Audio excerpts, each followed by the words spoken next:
Okay.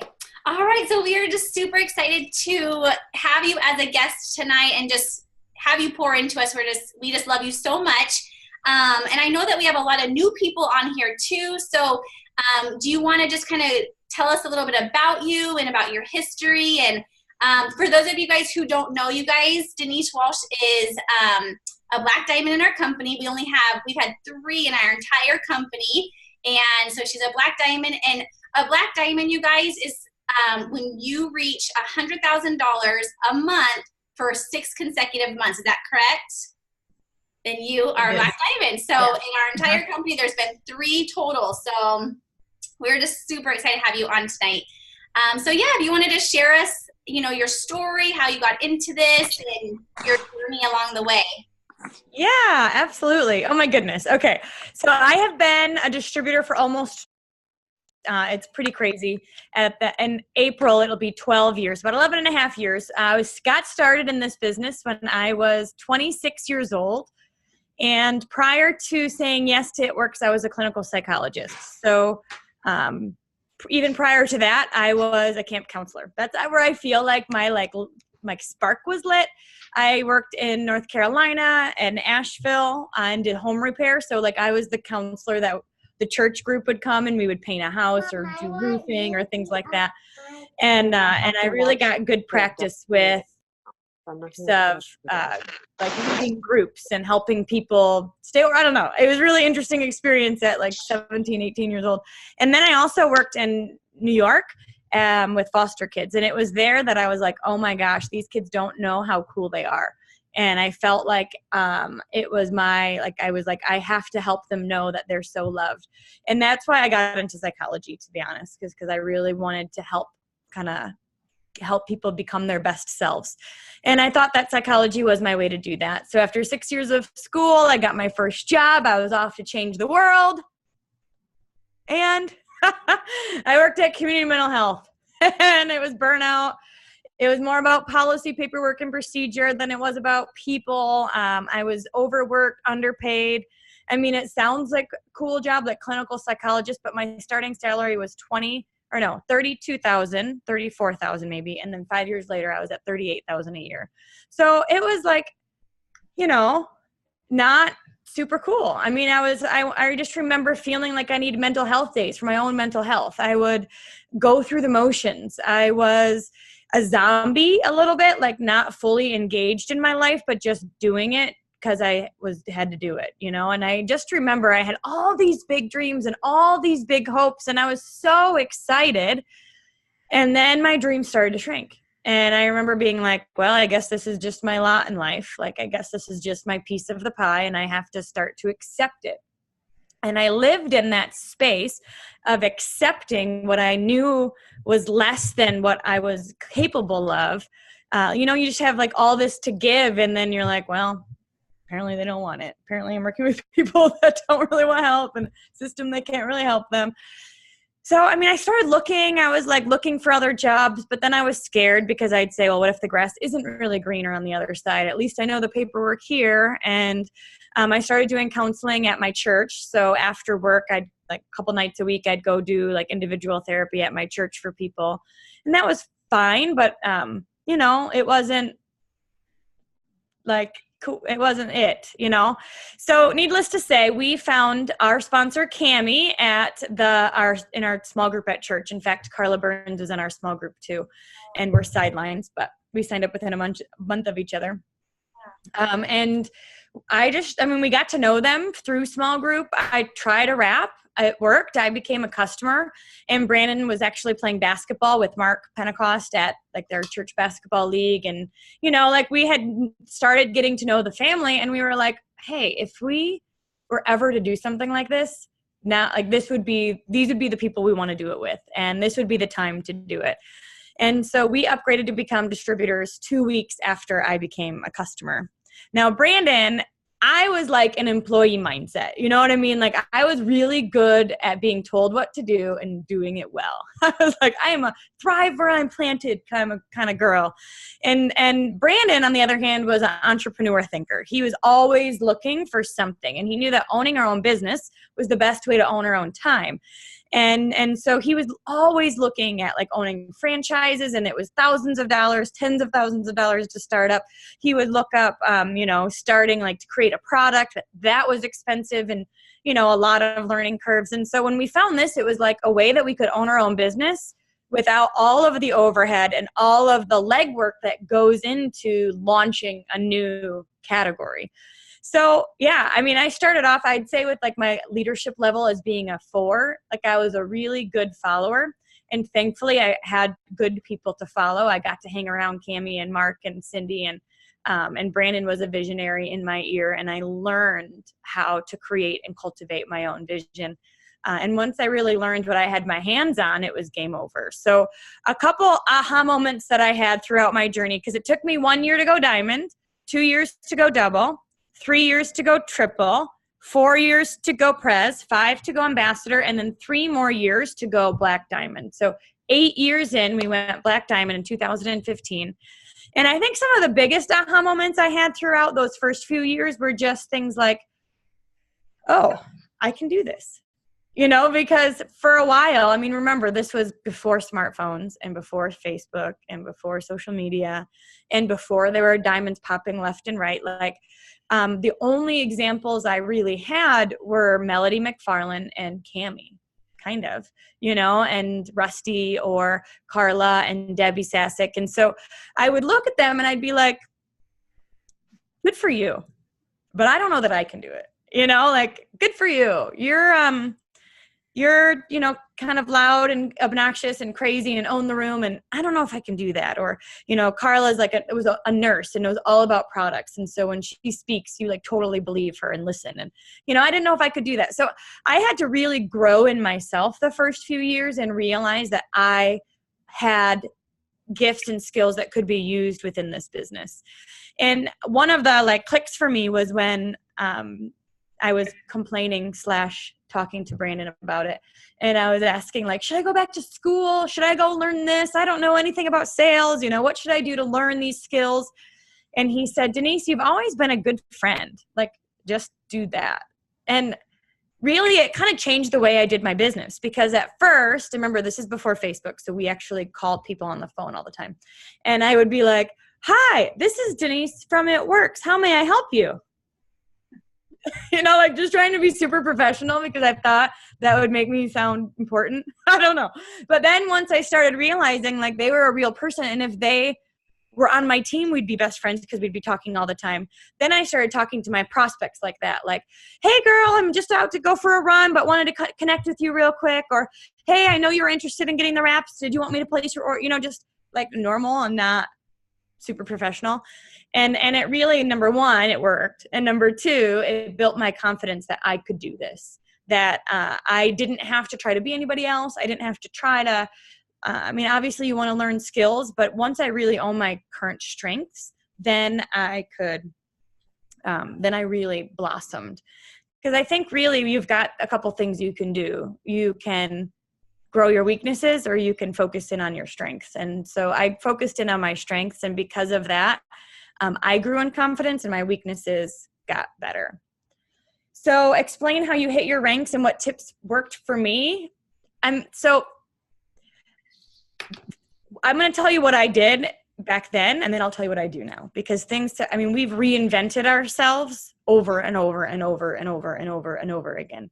We like to say we blitzed both ways, like uphill both ways with no blitz cards. Like we did all belly to belly at first because that is all we had. So we did expos, we did blitzing. We really didn't have blitz cards, but we'd go to strip malls and we'd give them coupons or business cards.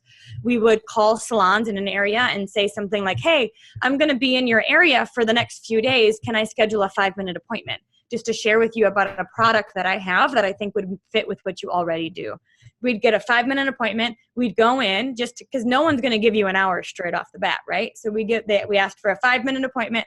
We go in, we introduce it to them. We either wrap them right there or schedule another time to try the wrap. And then the goal would be to spread the message that way. Chiropractors, parties, even like sample parties where it was more for like weight loss challenges. We did meetup groups that were like, let's do a weight loss challenge, and try to get out our word. There was we tried everything. in the beginning for sure. And then when social media came, that like grew exponentially because you could get in front of people who are looking for you that much faster. But with that being said, I think you should try everything. You know, you should become an expert in talking to chiropractors until that becomes boring, and then become an expert in talking to salon owners, and then until that becomes boring, and then do parties until you're like doing the party pad presentation while writing your grocery list because it's like so, you know, you're it's so natural to you now. And then you can really hone in on what you love the best. But that way you've got a good set of skills that you can teach your team and then hone in on what you really like. And you might not know you like expos until you do expos. And then you go, oh my gosh, 100 people came and asked me what I do today. Like, this is freaking awesome.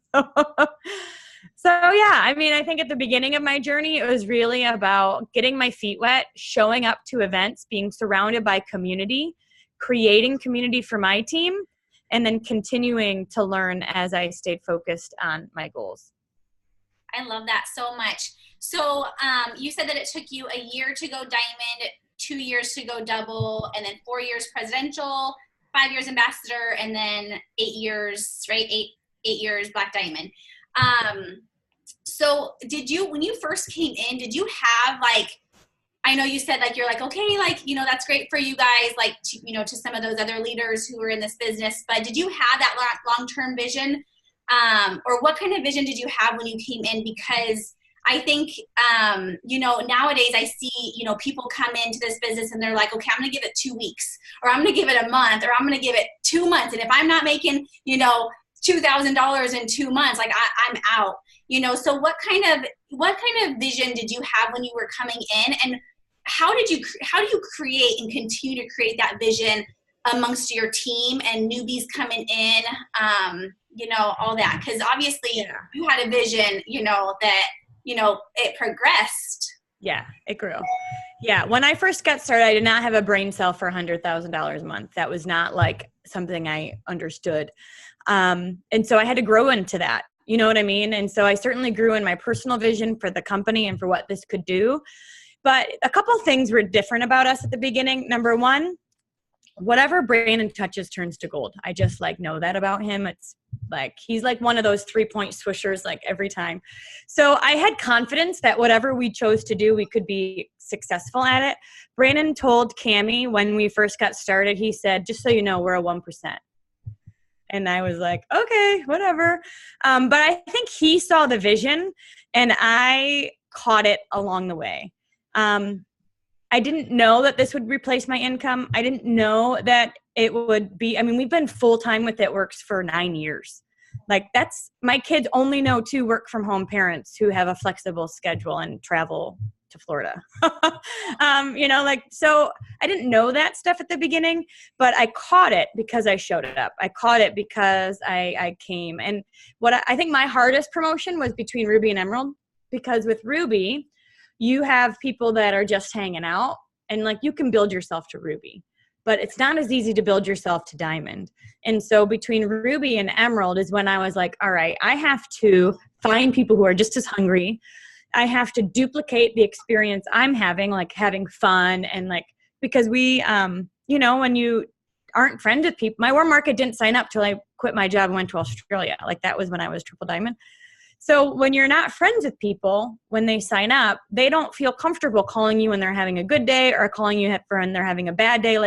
You got to create the rapport so that if they have a bad day, they feel comfortable calling you and working through it rather than just sliding back. So a lot of it was learned, a lot of it was taught, but it's a marathon, not a sprint. And I think we were never in it for the sprint. We were in it for the long run, even if we didn't quite understand it at the beginning. So now, honestly, I tell this to my team all the time, we didn't go Black Diamond because we do awesome parties. Seriously. We went Black Diamond because we casted vision like nobody's business. We did opportunity Zooms, we did virtual parties, we did all of these things and leadership call. I did advanced compensation plan webinars at least once a month because I wanted to show people what they had their hands on. I feel like part of my job is to help flip the switch with someone that, just like that happened to me, right? That said, oh my gosh, I can do this. Like, oh my gosh, this is important. I don't want to miss this opportunity. The perfect storm of a hot sizzle product that nobody knows about with a debt-free stable company that knows what they're doing and leaders who care, like all of those things coming together. We were like, this is the time. Take advantage of it. You're like the first person in Mary Kay right now. Imagine that. Like, we're growing internet. I mean, we were like casting vision, like, and still are. You know, you think Amway is from Grand Rapids, right? That's where Mark kind of has this vision, because in Grand Rapids, Van Andel and DeVos are the ones that started Amway, and they own like all of Grand Rapids. There's the DeVos Performance Hall. There's Van Andel Arena. There's the Amway Hotel. Like, there's the DeVos Children's Hospital. Like, they give back to the community. And I feel like Mark and Cindy have this big, huge vision of what they want It Works to be about. There's going to be an It Works arena someday, right? There's going to be the Cindy Pentecost Children's Hospital. They already did, donated to the cancer wing and things like that. And so they've got a big appetite. And when you think of Amway, their biggest sales are international. There's just so much room to grow here with where we're at, that's like the type of vision that we were casting 3 years ago, and experienced the crazy boom, and the same vision that we're casting now, not just because of international, but also because of the keto products. We're again in front of another line. We've got products people want, you know what I mean? And they all taste delicious and like are good ingredients. There's no high fructose corn syrup. There's no junk in them. Like, you can totally be confident in that. And I think that speaking that 3 steps ahead, that's casting vision. That's telling people this is where we're going, and helping to flip the switch in them that they can do it too. Yeah, I love that so much, because I think it's so true. I think like it's just our job, our responsibility to, when we bring people in, to just to share with them and say like, okay, this is what this business can do for you, and show them and lead them by example. And, so I love that you said that, because it's very often, and I even thought like when I came in, I was just like, well, I hope I can make $200. But I will tell you, within like my first couple of weeks, I went to a 1 team, 1 mission, and I saw everyone, I didn't even know them, but they casted this vision onto me, because I saw that people were making $500, $1,000, $5,000, $10,000, $30,000. And I was like, holy smokes. Like, if they can do it, why can't I? And that's when I completely changed my mindset. But I think that us as distributors, even if we just got into this business, or if we've been in this business for years, I think, like you said, casting that vision onto, even our potentials, I think is just so huge. And I think that can be a missing piece, as far as growing our team and bringing people on and they quit after a couple weeks, and so I love that so much. Okay, so you have your own podcast and this awesome 30-day journal that you just created. I love it. It was so amazing. I started this last week, and it's just so amazing. But can you talk to us? Because I'm a huge morning. I follow the miracle morning, and I'm just so big into like my morning routine. Can you share with us kind of your vision on this and how it is just so impacting and how it can change your life? Yeah. I'll tell you a quick story. Well, it might not be that quick, but I'll tell you the story about why it was created, and then I'll tell you there's science. Like, I mean, that's the thing, is when you know the power of each page, you're like, oh, this is not an accident. So the 3 years between Ambassador and Black Diamond were a huge learning shift for me. Like, we always talk about breaking through your own personal glass ceiling, and that's honestly what we have to do every time we hit a goal and we're like, all right, what's next? Like, how do I keep myself focused and motivated? Because that's my job, right? Is to keep myself in the game. And so we hit Ambassador, they announced Black Diamond, and honestly, like, I thought we had it in the bag, to be honest, like, really. And just for you, for those that, if you don't know, they only count your top spot. So Brandon is also Ambassador. We actually went Ambassador within 2 months of each other. I went in March and he went in May of the same year. Like, I feel like this is how I pretend like I'm cool. It took me 3 years to learn how to do this business and 2 years to rock it out. That's how I pretend like I'm like, you guys. But I built our massage. You know what I mean? I like loved on these 10 leaders for 2 years, and then we went Ambassador. Because I say that because when I went triple, a couple of my leaders fell, and the people that got me to ambassador were not the same people that got me to triple. Random fact. But okay, so after the first year of Black Diamond, this was 2013. I thought we had it in the bag. I was like I think our highest check that year, top spot, was 140, and I was like, oh, got this. You know what I mean? Like, oh yeah, got this. We're going Black Diamond. And then I had this huge wave of fear. I started thinking 98, 98, 98, 98, 98, 98, 98, 98. Oh my gosh, wouldn't that be so funny if we missed it by just a few $1,000s? That'd be so funny. And I had not learned the skill yet of taking my thought captive and focusing on what I wanted, which I learned later. But I just started entertaining it, and I let it consume me. And I thought about it all the time. And even though, I took it for granted, to be honest. I thought we had it. I took it for granted. And so when Pam called me the first day, we had 4 months under our belt. Month 5, Pam calls and said, Denise, you didn't make it. It was 97 something. And I ran and added up all my fast starts because you're like, come on. And it was like 98. And I said, Pam, I've been thinking 98 all month long. And she said, Denise, you did it to yourself. And I was like, dang it. So then I was mad. I don't know if any of you ever hit a goal or set out a goal and then missed it. That was not the first time in my career, but this was a big time, right? Where you have a big goal and then you miss it. And I was grouchy. You know what I mean? The whole next year I would be like, we're going Black Diamond. But in my heart, I was like, yeah, right. We'll see if that happens. Didn't happen last year. You know what I mean? Tried that before. I was just super grouchy. So I was doing the work, the same work as I had always been doing. We figured out a system where I was getting leads left and right. I was calling them. We were sponsoring a ton. I was mass training. I was in it. And I was doing all the things. But my head said one thing and my heart said another. And all 2014, I was like, yeah, all right, we'll see if that happens, And I think so many of us are there, where we want something, but our heart isn't fully connected to it. We don't really believe it can happen. We've got that fear or that doubt that goes, yeah, right. And guess what? It never does. It never does. And so that year when we missed it, I remember being like, well, I told you, And so then in 2015 happened, and I knew that if I wanted something different, we were going to have to do something different.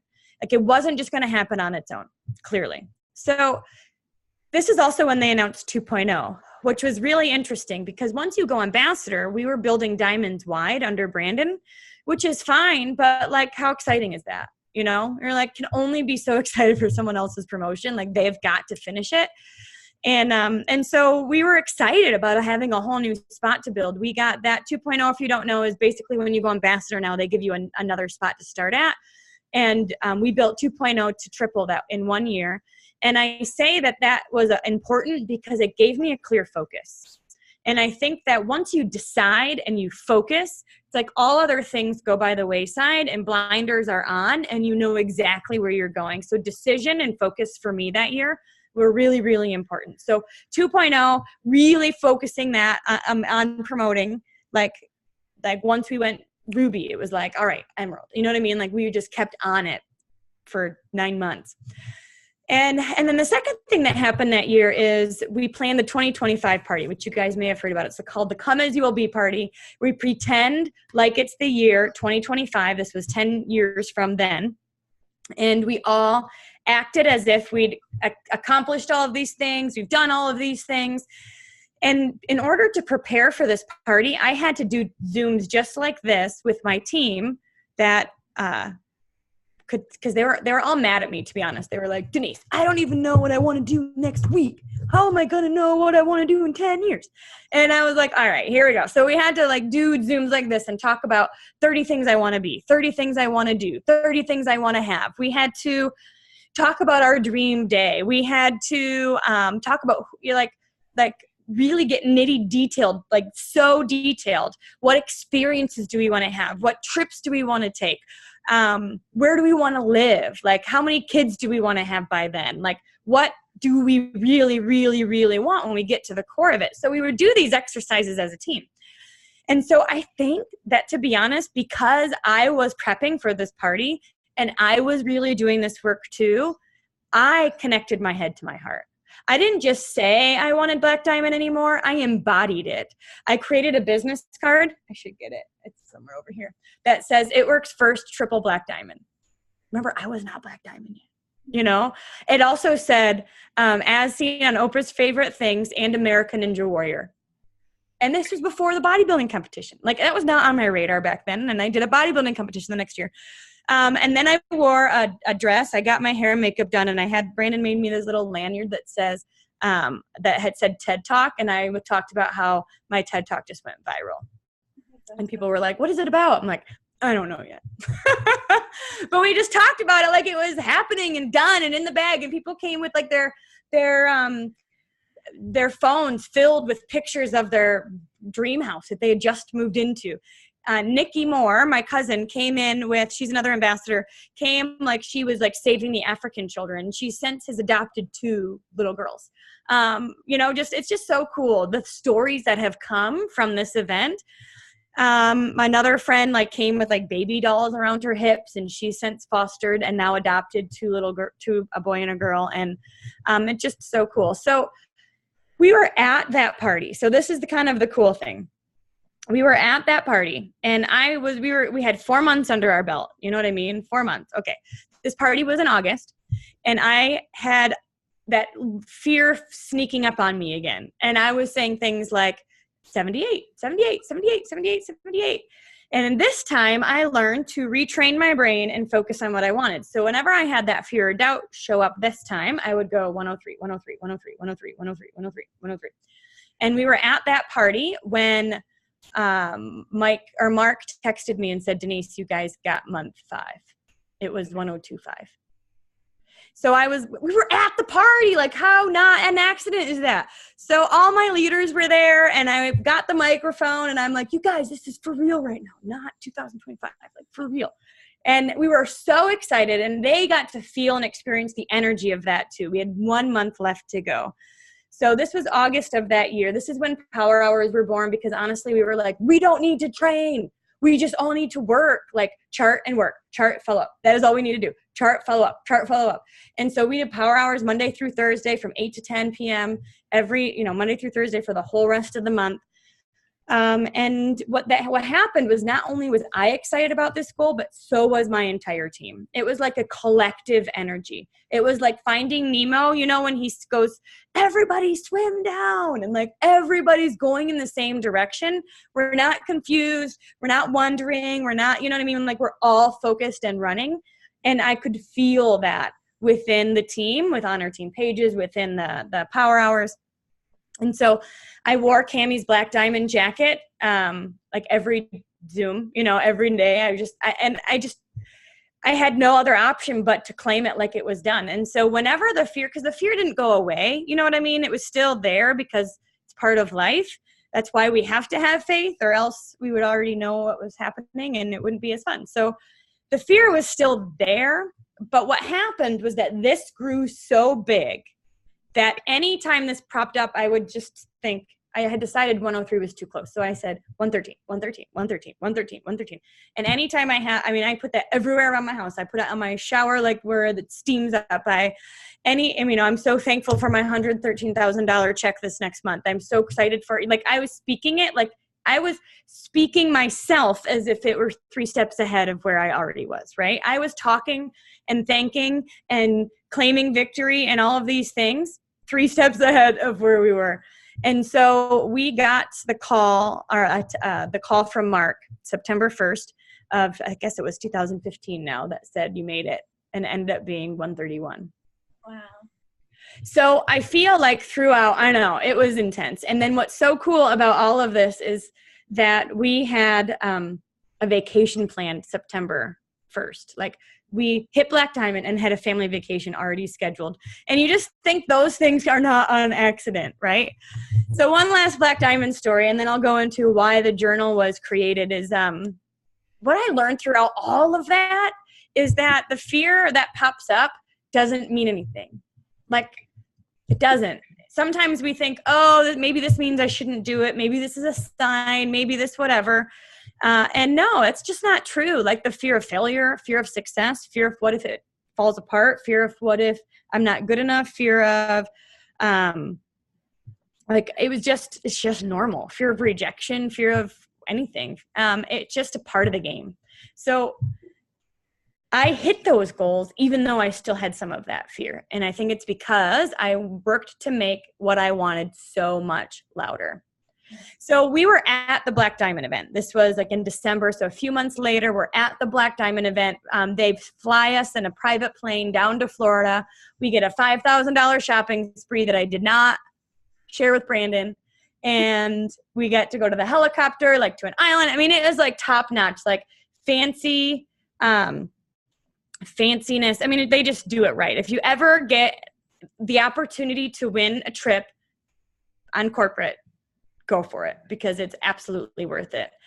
And so fear of success, someone's asking, fear of success means like, I'm going to have to leave some people behind. They're not going to grow with me. In fact, they may be mad at me that I'm not complaining about debt all the time. My shift in conversation is going to be different because I'm not going to be I don't care about the drama anymore. It could be fear of, they always say like success, you're on the top of the flagpole and your butt is exposed. Like, can I really be a leader? Like all of those things that we second guess ourselves. So I was at the leadership event and I was actually feeling guilt of success. I was experiencing so much anxiety while shopping with Pam. It was super annoying. But I was like thinking things like, there's so many people out there that work really, really hard. Why did we get to win this? Like, are people mad at us for winning this? Are they throwing tomatoes at us through Facebook? Like, just feeling like, are we really like deserving of this? Like, I don't understand. And so I was kind of working through these emotions. And I told Brandon, of course, he was like, well, that's dumb. I'm like, okay. And then I went for a run. And throughout the whole month of August, that whole like month 6, I had been listening to The Strangest Secret by Earl Nightingale every day. And The Strangest Secret by Earl Nightingale, he says, you become what you think about. Like, and that is like, you become what you think about on lots of different levels. So I went for a run. I was listening to The Strangest Secret, and I started thinking, okay, well, what do I want to feel? I want to be in the moment. I want to be excited to be here. I want to own it. I want to whatever. I want to be a good example for my team. I want to pave the way. I want to, like, how do I want to feel? What do I want to experience while I'm here? And I'm kind of like working through all of this on my run. So I get back to our bed and breakfast and I'm stretching. And this girl that went diamond the night before texts me. And she said, Denise, I want you to know that no matter if I make any more money with this company, my life is forever changed. My husband got baptized. We are closer. We're paying off debt. Like, our life is better because of our experience here. And I just want to say thank you. And the cool part about that is she works third shift and woke up out of a dead sleep to text me. Right when I got back from my run, right after I was really like working to retrain my brain, right when I needed it, right? And right at that moment, I thought, dude, like, this is what I'm supposed to do. Like, I got into the field of psychology because I want to cast belief and hope into people and help them become better. And that is what we get to do here. I am like living in my life's purpose. And I get to go on crazy plane rides to crazy islands and do crazy fun stuff. And I think it was, again, just a reminder that God is all over this, and lives are being impacted, and the ripple effect of what we do is something we really we won't even know just how we are helping not just moms and dads dream again, but also their kids and what that does. So, all of the middle junk that we get to work through is just that. Whew. I love that so much. So the journal was created when everybody started asking me, what did you do? They're like, as soon as you experience, and we probably had that way before Black Diamond, but it's like, if I were a fly on your wall, what would you do? What do you do all day? Tell me what you do all day. Tell me what you do and I'll do it. And what I know is that it's less about what you do and more about who you are.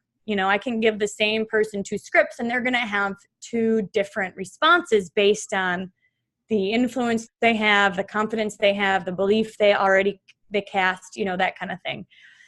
And so the journal is, I actually wrote another book. It's called Design Your Dream Life. And that is being redone. I got it back.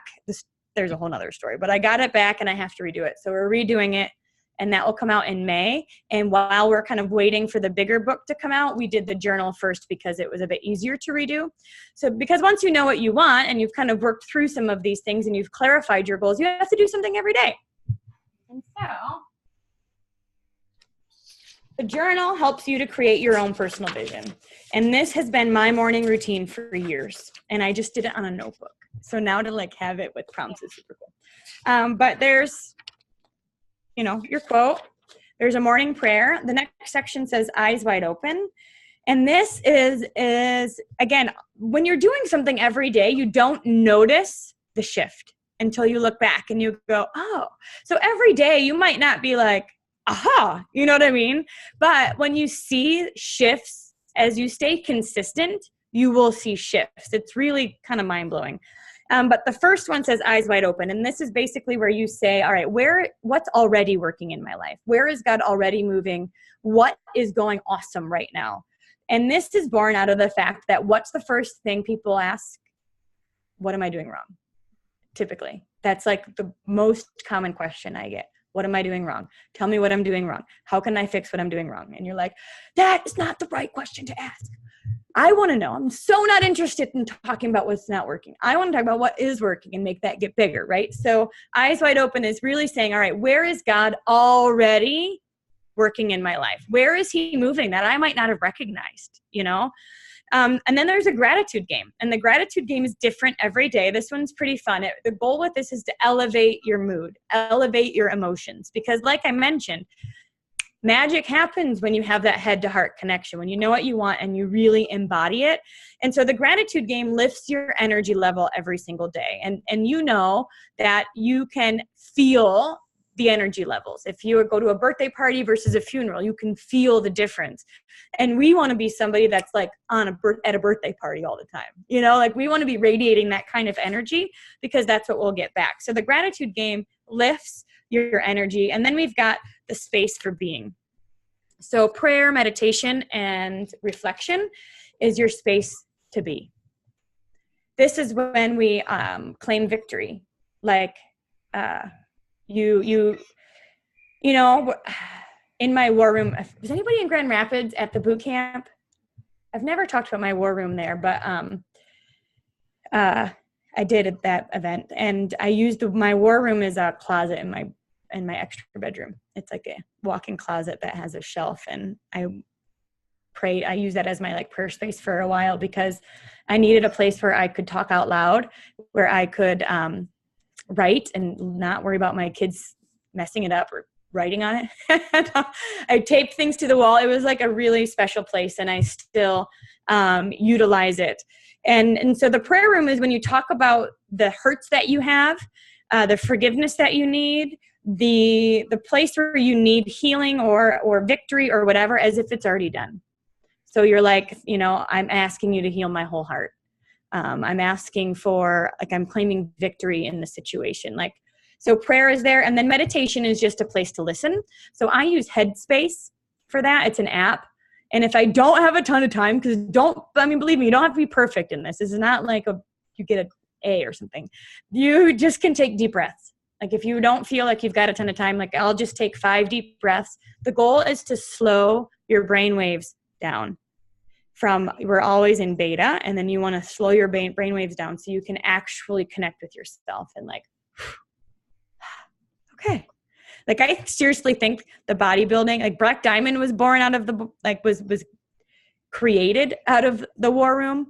The bodybuilding competition was created out of the war room. Like things where I was like, oh, I didn't have, anyway, it's important. Just being, right? Connecting with yourself and the Holy Spirit. And then reflecting. And then the next page is when we go to creating your own personal vision. So this is when we pick and decide your dream life goal. Now, this is important too, because somebody asked me one time, they said, do you have a new goal every day? And I was like, no, because it took me 3 years to go Black Diamond, you know? You have a big goal, and then you'll break it down into like what action you can do today in order to get there. But you want to have a goal that you then create affirmations and visualizations around. So you picture yourself there. You picture yourself. By the time I was Black Diamond, I was like, well, freaking duh. Been Black Diamond in my head for so long, like you already feel like you embodied it. You like you're already there. And so with this, you pick one. I always say you can live a Dream 10 life in all areas, but you can't work on all areas at the same time. You've got to pick one. And the decision of what you want, like decision defeats anxiety, decision defeats wishy-washiness, restlessness. Anytime you take a step and you're like, should I do this or not? I don't know. Should I be in this business or not? I don't know. Am I good at this or not? And then you're like, God, tell me what to do. Like at the end of the day, decision is what's going to slice through any of that. And so you decide, you've got your blinders on, and then you really create your own personal vision. So some good, not good, but like example affirmations would be, I am diamond. I am earning $3,000 to $5,000 extra a month, each month.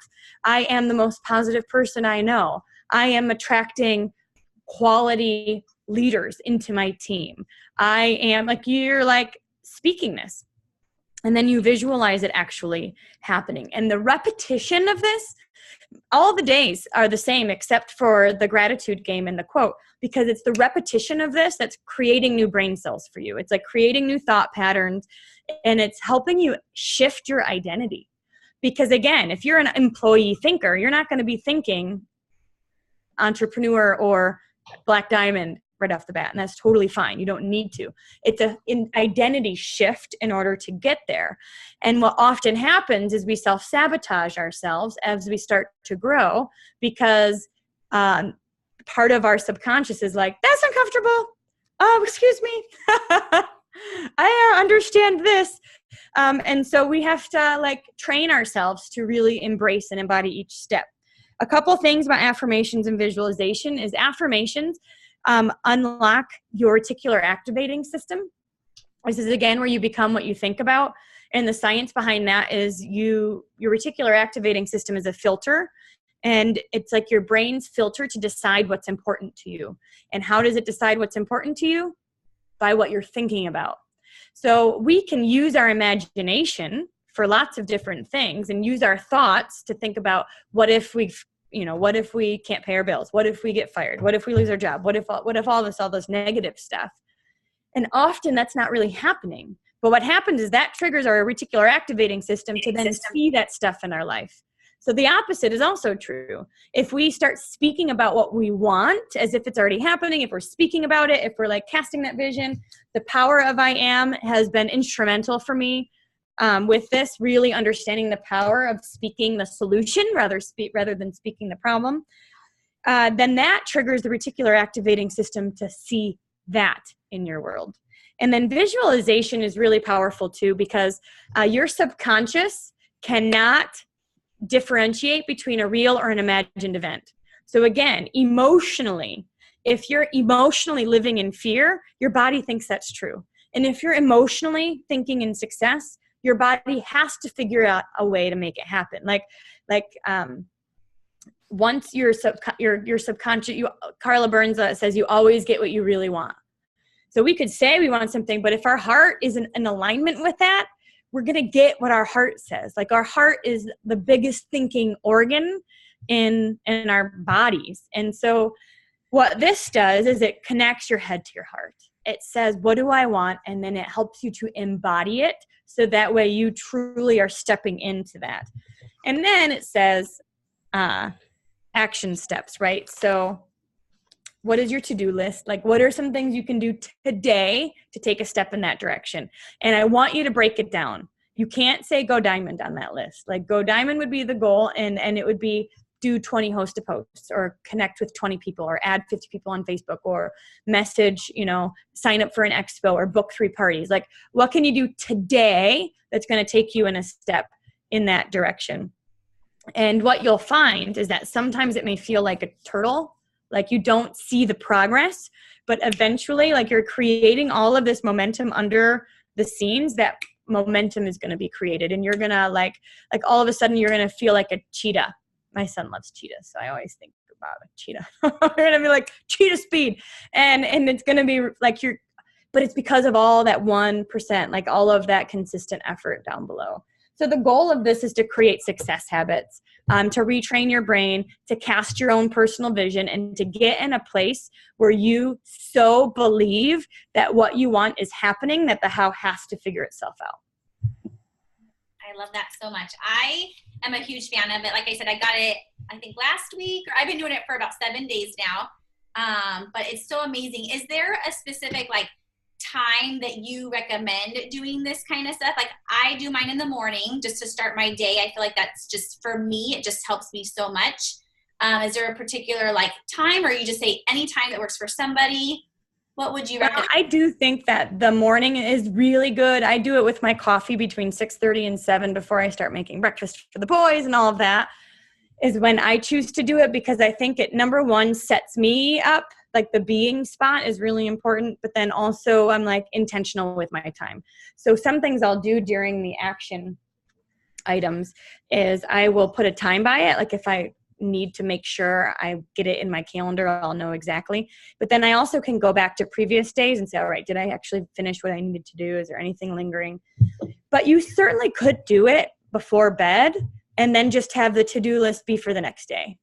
And then you can wake up with that intention of the to-do list for the next day, but you still are going to bed with your energy raised, with you thinking about what you want.